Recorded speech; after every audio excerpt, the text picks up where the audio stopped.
dòng sông khó min kain kimitan kapalchin masay hay dersi amak len rol mai za zo lo rengin mo du sap ta tungin kathirang chinse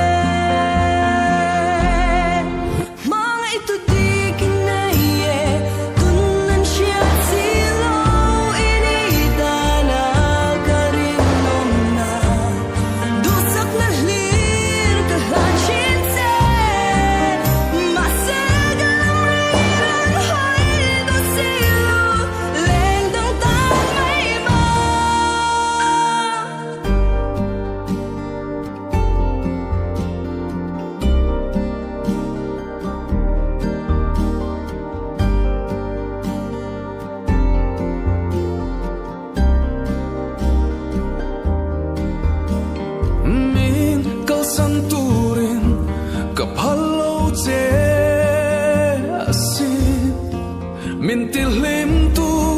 bertunang inisi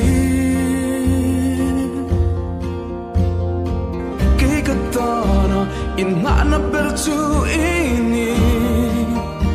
Trian rin no miliam arim lo Mga ito di kinaye Tunan siya